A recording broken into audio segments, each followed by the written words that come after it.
पावसाळा आपल्याकडे संपतो. महाराष्ट्रामध्ये स्थानिक स्वराज्य संस्थांमध्ये ग्रामपंचायतीच्या हजारो ग्रामपंचायतीच्या निवडणुका होतात, त्याचे निकाल लागतात, तिथं लोकनियुक्त सरपंच निवडून येतात, सदस्य निवडून येतात. 30 सप्टेंबरपर्यंत सहकाराच्या निवडणुका पुढे ढकलल्या होत्या, त्या मार्केट कमिटीच्या निवडणुका लागलेल्या तुमच्या सगळ्यांच्या पाहण्यामध्ये आलेल्या असतील. आता सहकाराच्या निवडणुका लागतील. त्याच प्रकारे जिल्हा परिषद, तालुका पंचायत, नगरपालिका, नगरपंचायत आणि महानगरपालिकाच्या मुदती संपलेल्या निवडणुका ह्या लागल्या पाहिजेत. 5 वर्षाची मुदत संपली की त्याचा ऑटोमॅटिक त्याची मुदत संपते आणि तिथं प्रशासक येतो. आता प्रशासकालाही 6 महिने होऊन गेले. वास्तविक आता वेळ लावण्याचं कारण नाही. त्यांना जे काही कायदे करायचे होते त्या कायदेमध्ये देखील मधल्या अधिवेशनाच्या काळामध्ये त्यांनी केले. माझ्या मते त्यांचा आता तुम्ही बघा, पोटनिवडणूक लागली मुंबईची, मग मुंबईची पोटनिवडणूक लागू शकते विधानसभेची बाय इलेक्शन, आणि ह्या मात्र इलेक्शन लागत नाही. हे कशाचं द्योतक आहे? विधानसभा लागेल का? नाही, विधान लागली ना पोटनिवडणूक. सार्वत्रिक मला नाही वाटत. कारण काय, आमदारांना 3 वर्ष झाली, 3 वर्ष अजून 2 वर्ष राहिलीत. पहिल्याच 3 वर्षापूर्वी निवडणुकीत काय खर्च आला ते आमच्या अण्णाला विचारा. त्याच्यामुळं आणखी कुठं लगेच खर्चात टाकताय. 2 वर्ष कोविड, सगळ्यांना 2 वर्ष कोविडची गेली. 1 वर्ष कुठं आत्ता काम सुरू व्हायला झालं, काम सुरू, आणि त्याच्यातही असं नवीन गंडांतर आलं. त्याच्यावर निवडणुका फार खर्चिक झालेल्या आहेत. तुम्ही आता बघताय ना, आत्ताच प्रश्न विचारला ना, इच्छुकांचे खर्च आत्ताच वाढायला लागले स्थानिक स्वराज्य संस्थांचे. आणि 5 वर्षाच्या करता लोकांनी निवडून दिलं. 5 वर्ष झाल्यावर निवडणुका घ्याव्यात असं माझं स्वतःचं मत आहे. आमचं ऑब्जेक्शन घ्यायचं काय कारण आहे? अहो महाराज, कुणालाही PIL दाखल करण्याचा अधिकार संविधानाने दिलेला आहे, कायद्याने दिलेला आहे, घटनेने दिलेला आहे. आम्ही कशा करता नाही, त्याच्यामध्ये मी काही ठिकाणी वक्तव्य केले, तुमच्या वाचनात आले असतील. मी म्हणालो की एवढा भरमसाठ खर्च आणि त्या काळामध्ये एवढ्या बसेस बुक केल्या की बाकीच्या काही गावातल्या लोकांना, म्हणजे काही शहरातल्या लोकांना इकडून तिकडं जात असताना बसेस कमी पडल्या, आणि एक शक्ती प्रदर्शन करण्याचा केविलवाणा प्रयत्न त्या ठिकाणी झाला. शक्ती प्रदर्शन झालं का नाही आणि खरंच ते सक्सेस झालं का ह्याचा पत्रकारांनीच विचार केला पाहिजे. कारण आम्हाला जी काही क्लिप मिळाली पाहायला, त्याच्यामध्ये मुख्यमंत्री अतिशय ओरडून भाषण करत होते, कडक, म्हणजे आवाज, कधी मी इतका आवाज चढलेला त्यांचा पाहिला नाही. परंतु त्यांनी अतिशय मनावर घेऊन भाषण ते केलं, आणि लोक तर निघूनच चालली होती खुर्च्या सोडून. खुर्च्या मोकळ्याच दिसत होत्या. हे तुम्ही पाहिलं का? दादा, इच्छुकांचा खर्च खूप वाढायला लागलाय. महापालिका निवडणुका लांबणी पडतायत, तर कधी लागतील नेमका निवडणुका? इच्छुकांनी आता खर्च कमी करावा. आता खर्च वाढायला लागला. दादा, पुण्याचे पालकमंत्री म्हणतात की आई वडिलांना शिवाय दिल्या चालतील, पण पंतप्रधान आणि शहांना शिवाय दिल्या तर चालणार नाही.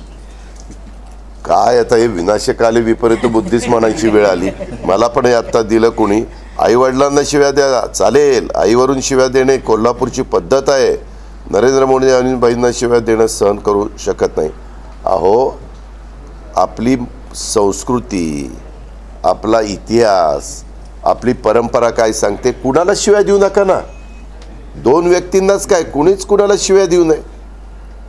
शिव्या देऊन काय नोकरी लागणार आहे? बेरोजगारी कमी होणार आहे? महागाई कमी होणार आहे? हे एवढ्या महत्त्वाच्या पदावर असणाऱ्या व्यक्तींनी अशा प्रकारचे काहीतरी वक्तव्य करणं हे पण बरोबर नाही आहे. खरोखरीच ते नाराज असतील कदाचित की बाबा त्यांना ते higher and technical education ministership मिळाली म्हणून काय त्यांचं कंट्रोल राहिलं नाही का काय, मला काय कळालं. आल्यापासूनच शिंदे फडणवीस सरकारची पाळंमुळं आम्ही तयार केली होती. तुमचं काय म्हणणं? केली असतील ना. त्यांच्या संदर्भामध्ये ज्यावेळेस त्यांचं सरकार 105 जागा निवडून येऊन आलं नाही, त्याच्यानंतर उद्धव ठाकरे साहेबांच्या नेतृत्वाखालचं सरकार आल्यानंतर त्यांनी आपलं सरकार कुणाला तरी बरोबर घेऊन येण्याच्या करता कामाला सुरुवात केलेलीच होती. फक्त त्याला यश येण्याच्या करता 2.5 वर्ष गेली, हे सिद्धच झालेलं आहे. कारण ह्याच्या मागं मोठी शक्ती ताकद असल्याशिवाय एकनाथराव शिंदे एवढं निर्णय घ्यायचं धाडस करूच शकत नाही.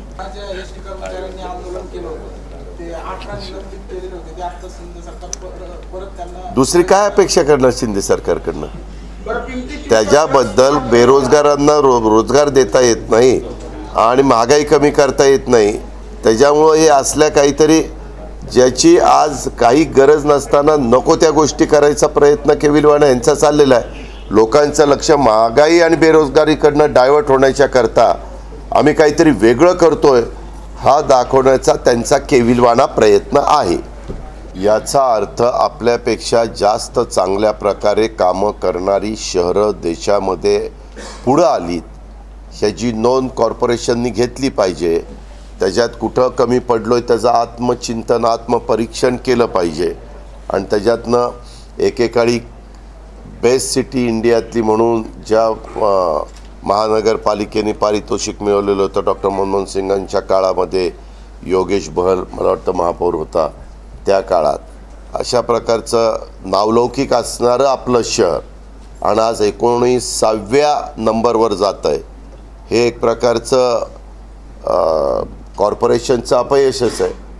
कॉर्पोरेशन कमी पडलं आहे, त्याच्यामध्ये नागरिकांना त्याच्यात इन्व्हॉल्व करण्याच्या करता, सोसायटीधारकांना इन्व्हॉल्व करण्याच्या करता, पत्रकार मित्रांना देखील, तुम्हाला आठवत असेल संत गाडगेबाबा ग्राम स्वच्छता अभियानामध्ये पत्रकारांना पण RR पाटलांनी आमच्या सरकारने त्यावेळेस इन्व्हॉल्व करून घेतलं होतं. ते पण चांगले चांगले लेख द्यायचे, चांगल्या चांगल्या प्रकारच्या बातम्या द्यायच्या आणि त्याचाही परिणाम हा लोकांच्यावर व्हायचा आणि त्याच्यातनं लोक चळवळ म्हणून त्याच्याकडे पाहिलं गेलं आणि पत्रकारांनी पण त्यांची भूमिका चांगली बजावली आणि प्रशासनाने पण बजावली आणि त्याच्यामुळं देशामध्ये सातत्याने त्या काळामध्ये आपलं स्वच्छतेच्या बाबतीमध्ये वरचा क्रमांक राहिलेला आपण सगळ्यांनी पाहिला आणि ते अभियान हे जसंच्या तसं भारत सरकारने पण उचललं आणि तो कार्यक्रम पूर्ण देशाच्या करता त्यांनी राबवला.